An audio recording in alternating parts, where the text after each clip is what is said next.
Welcome to the Wake Before the Day podcast with my parents, Clark and Bobby. We'll talk about the Bible and the Holy Spirit adventures. Thanks for listening. Hey everybody, happy Friday. Clark and I are here, Mark chapter 13. It's Friday. We're glad about that. Yeah, we're talking about some important stuff here. The signs of the end of the age.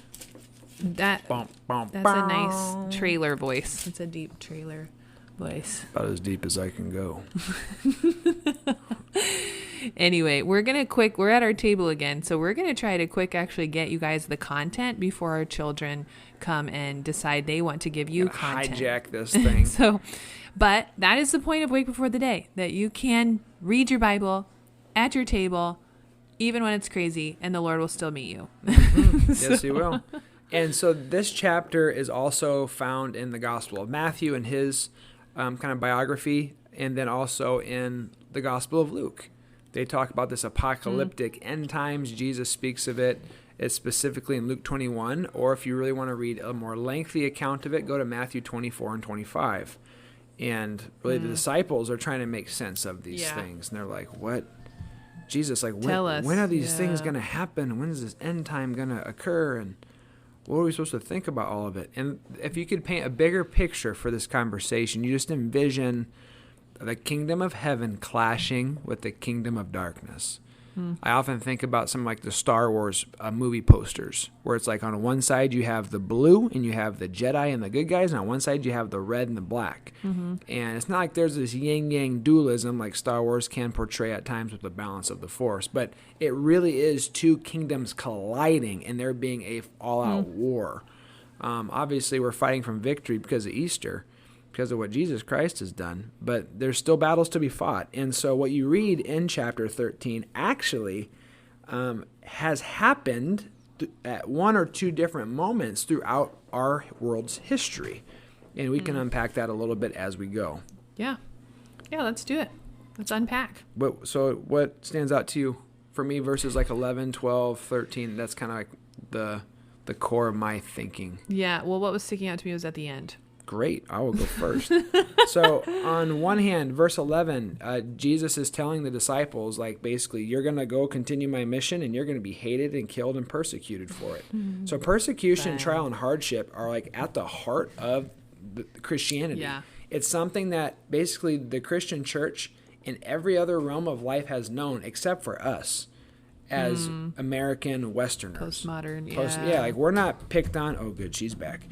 Oh, hey, thank you. Thanks for that gooey thing. Just don't make eye contact. Don't make eye contact, and I'll keep going. And so Jesus is basically telling them, like, don't worry about it. Like, you're giving your life to me, but I'm going to give you the words to speak. And for us as Americans, we probably haven't been in a position yet where we were going to be arrested for following Jesus. Or had to worry about, like, what am I going to say before the proconsul or the lawyer or the judge because I'm a Christian? That might come in our lifetime. I wouldn't be shocked, but that is also probably still a ways off. And what he says here in the next couple of verses is times are going to get tense. Verse 12 and 13, it says, brother will betray brother to death, as a father his child. Children will rebel against their parents and have them put to death. All men will hate you because of me, but he who stands firm to the end will be saved. And if you think back through the last couple of years, there have been a few things that have been pretty divisive. I think you know what I'm talking about. Where families have been divided even as to what they think about certain situations or how situations are handled or how we're supposed to live in light of such said situations. And really what Jesus is saying here, and we got Kit Kat in the house. You say hi? Hi. Say God bless you. God bless you. You want to share anything about what you've been learning about God? Oh, that's a cool Easter egg. I don't have any cream because maybe I like the eggs. You love the eggs? That's right. Thank All you. right. Go hide it and see if your sisters can find the egg. Okay? There you go. But basically, like, these moments have been very divisive, and Jesus is saying a time will come when following Jesus will cause divisions. If you're following Jesus the way he's called us to follow him, people are not going to accept it. Some will, but some won't. And it's going to become such division that it's going to split families, essentially. And it's going to get even more intense.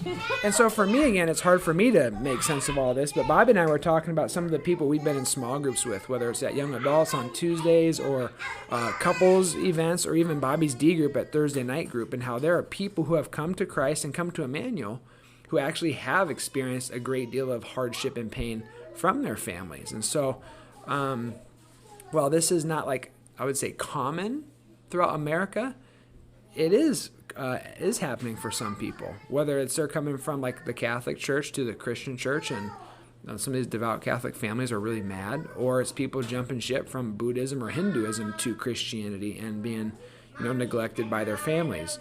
It is happening, but the scriptures kind of seem to imply that this is only going to happen more and more as time passes. When you get to verse 14, what's up? Oh, you got lots of dinosaurs? Woo, woo. With wheels? Yep. Oh, you got to thank Miss Nora for those. Oh, that is awesome. And Dad, look at. I'm at verse 14, Bobby. Do you want to read that? Jurassic World. That is so cool. Which one's your favorite? This is what it sounds like in the NLT, verse 14. The day is coming when you will see the sacrilegious object that causes desecration standing where he should not be. Pay attention. Then those in Judea must flee to the hills. And then verse 15, a person out on the deck of the roof must not go down into the house to pack. What is happening? The desolation. So again, this is when I was referring to this kind of thing happening before. Jesus is referring back to prophecies in the book of Daniel in the Old Testament, and how this is happening now in Jesus' time.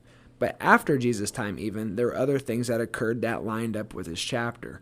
For instance, there was this guy named Antiochus Epiphanes the fourth, where he basically defiled the temple, and he put up a nasty altar to Zeus there, right in the middle of the temple, and it threw everybody. It'd be like someone coming to Emmanuel, kicking over the cross, knocking the communion stuff down, and sacrificing a child or an animal in the middle of our church building. I mean, you're like, how unsettling is that? And that's what these people are doing. And then later, about 40 years after Jesus died, in about 70 AD, the Romans just straight up tore the temple down. And so you think about the Roman Empire and all that stood for compared to the church and the temple and what that kind of represented for so long. You have this clash of two kingdoms. You have all-out war that's occurring. And in some instances today, there's very clearly that happening. I think about images that are from the church, whether like things that are vital to us knowing God. Like, for instance, like sexuality and gender. God creating male and female so that we would know God and know that we were both made in his image, and those two genders coming together as one unit helps us know God and fulfill the mission he's called us to. I think about the rainbow. When you see a rainbow, what do you think about? Unfortunately, a lot of people would probably say the LGBTQIA plus community, where really it's Noah's Ark. Like, God created the rainbow to be a sign and a symbol of peace for that he would never flood the earth again. For me, I'm just wondering, like, when and if ever is the cross going to come under attack, like the actual image of a cross or even a fish? Because those are two that have been very important and foundational for the Christian walk. And I think as you read this, you just have this idea and this sense of like labor pains, these groaning, these wars, these rumors of wars, the trial and tribulations that are occurring. And just like a mom who's about to give birth, the labor pains kick in, the contractions kick in. We're just going to continue to have more and more of this until Jesus Christ comes back. Is that going to be today, tomorrow? I have no idea. In a year? Maybe. In a century? Who knows? But that's why I guess that actually gives you a little bit of peace as a Christian when you watch the news and see the world seemingly coming undone, because it's actually to be expected while we still fight for peace and to love one another well. Scripture talks about you were identifying a couple of things, though, that were helpful, like in verse 10, for the good news being preached to all the nations. Like when we talk about things that, you could look for, or things that, whatever, that would signify what? Yeah, no, definitely. I think that's one of the markers the Bible gives us that when Jesus Christ will return. That is when every nation, every language has the gospel, it appears. Verse 10 says, and the gospel must first be preached to all nations. And this is when Jesus is talking about his return. after Peter, James, John, and Andrew ask him about it. So the gospel's got to be preached everywhere before I come back. Mm-hmm. That's a good explanation. That's helpful, because I feel like these are confusing verses. You're like, wait, why are we talking about this? Yeah. One of the things that I'm so grateful for, like Clark said, was at the beginning, was that Peter, James, John, and Andrew even asked this. See, it says in verse 3 that after Jesus was on the Mount of Olives, that they came to him privately. And I feel like that's an encouragement, even for these things, these huge, eschatological things that are hard to understand, that we don't know, that we might not ever know, that we're just still coming to Jesus. Like they came together, the four of them, to ask and say, like, what do you mean by this, or what's that gonna look like? And I think that's like the biggest takeaway for me is that their curiosity with Jesus and their need to maybe not know these things, but to at least come to their rabbi and ask. Because they have an actual relationship with him. And then you see that at the end too, where Jesus is saying, here's some things that are going to be going on that, are a big deal. But more than that, you guys, is verses 32 to the end. However, no one knows the day or the hour when these things will happen, nor the angels in heaven, nor the Son himself. Only the Father knows. And since you don't know when that time will come, be on guard. Stay alert. And I think that's kind of another huge takeaway for me there at the end. And then when you continue to, he tells the story about a man going on a long... Oh, hi, kitty cat. What's up, Kit Kat? That's okay. You want your Spider-Man? He tells a story about a man going on a long trip and how you must keep watch. The last verses... Okay, Quinny. Another one, Candy. Did you get an Easter egg? Okay, I'm going to finish up and then we can get one, okay? Here, you want to go with Dad right there? And then he'll show you. Ooh. Want a carrot? Because the big deal about these things isn't that these things are coming. The big deal about these things is Jesus himself. And so be on guard and stay alert. That's how it ends, like I was saying. So this is verse 36. Don't let him find you sleeping when he arrives without warning. I say to you what I say to everyone. Watch for him. So yeah, pay attention to the times. Pay attention to the signs. Don't be ignorant of these things. But more than that, have relationship with Jesus. Be urgent and immediate with that, the importance of that, and looking for him when he returns. Because like we know, he is coming again, and he's not going to come as a babe. Verse 26 talks about that. Then everyone will see the Son of Man coming on the clouds with great power and glory. And he will send out his angels to gather his chosen ones from all over the world, from the farthest ends of the heaven and earth.